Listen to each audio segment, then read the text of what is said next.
प्यारे छात्रों, आज हम लोग चर्चा करते हैं देश और उसके निवासी के बारे में। जब भी हम पूछते हैं कि इंडिया के लोगों को क्या कहा जाता है, तो सारे बच्चे उत्तर देते हैं इंडियन। तो बस यही बात सीखनी है।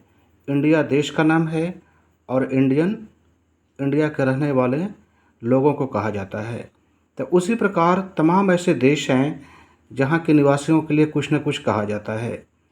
तो हालांकि इंडिया और इंडियन यह कहना तो बहुत आसान है, लेकिन बहुत सारे देश ऐसे होते हैं जिनके नाम कुछ और होते हैं और उनके निवासियों के लिए जो शब्द प्रयोग होता है थोड़ा हट के होता है, थोड़ा सा अलग होता है।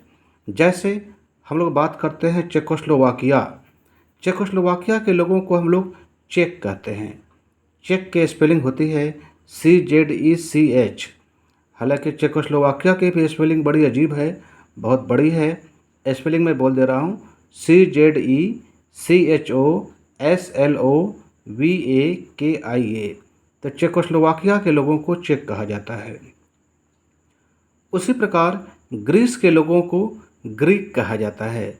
बहुत से बच्चे ग्रीक देश को नाम समझते हैं, लेकिन वास्तव में ग्रीक ग्रीस के लोगों को कहा जाता है। उसी प्रकार थाईलैंड थाईलैंड देश का नाम है और यहाँ के लोगों को थाई कहा जाता है। अगला देश है बर्मा। बर्मा के लोगों को बर्मीज कहते हैं। हालांकि यह बर्मा नाम का कोई देश नहीं है, बर्मा का नाम बदल करके म्यांमार कर दिया गया है, लेकिन आज भी हम लोग बर्मा और बर्मीज बोलते रहते हैं। तो बर्मा के लोगों को बर्मीज कहा जाता है। हम लोगों का पड़ोसी देश चाइना के लोगों को चाइनीज कहते हैं। यह बात तो सारे बच्चों को याद होगी ही। अगला देश है पुर्तगाल। पुर्तगाल को हम लोग पुर्तगीज कहते हैं।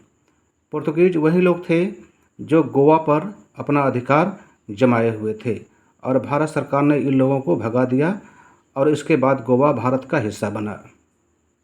स्विट्ज़रलैंड, जिसको हम यहाँ के लोगों को हम लोग स्विस कहते हैं। स्विस वही स्विस बैंक, जहाँ पर कहा जाता है कि भारत का बहुत सारा काला धन जमा किया गया है, क्योंकि यह देश किसी भी देश को यह नहीं बतलाता है कि कौन कौन लोग और कितना कितना रकम जमा किए हैं।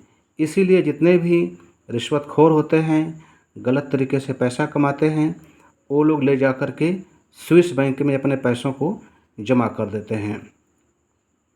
अगला देश है ब्रिटेन। बहुत ही चर्चित देश है। यह यूरोप महाद्वीप में पड़ता है। यहाँ के लोगों के लिए हम लोग ब्रिटेन का प्रयोग करते हैं। हालांकि ब्रिटेन शब्द बहुत कम प्रयोग होता है, बल्कि इसके स्थान पर ब्रिटिशर ज़्यादा बोला जाता है।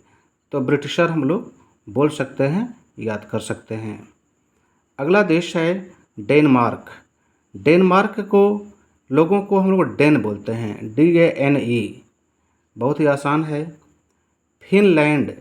फिनलैंड के लोगों को फिन बोला जाता है और पोलैंड के लोगों को पोल बोला जाता है, POLE। हालांकि अलग से बात की जाए तो पोल का मतलब ध्रुव होता है, लेकिन पोलैंड के लोगों को भी पोल कहा जाता है। पोलैंड की भाषा का नाम होता है पोलिश, POLISH। अगला देश है स्कॉटलैंड। स्कॉटलैंड के लोगों को हम लोग स्कॉट कहते हैं। अगला देश है स्पेन। स्पेन के देश के लोगों को हम लोग स्पेनियार्ड बोलते हैं। और स्वीडन, जो हम लोगों को या पूरे विश्व को नोबेल पुरस्कार देता है, तो वहाँ के लोगों को स्वीड बोलते हैं, SWEDE। तो स्वीडन के निवासियों को स्वीड कहा जाता है। तुर्की, जो आधा यूरोप में है आधा एशिया में है, और हम लोग सामान्य ज्ञान में ये भी पढ़ते रहते हैं कि तुर्की को यूरोप का मरीज कहा जाता है। तो खैर वह क्यों कहा जाता है वह एक अलग बिंदु है, लेकिन तुर्की के लोगों को तुर्क कहते हैं। तो मैं समझता हूँ कि सारे छात्रों को यह बात बहुत ही आसानी से समझ में आ गई होगी कि इतने देश ऐसे हैं जहाँ के निवासियों को हम लोग थोड़ा अलग तरीके से याद करते हैं, क्योंकि अंग्रेजी में उनकी बनावट थोड़ी अलग है। तो सभी छात्र इन बातों को नोट कर लें, याद कर लें और मेरे पास लिख करके अवश्य भेजें। धन्यवाद।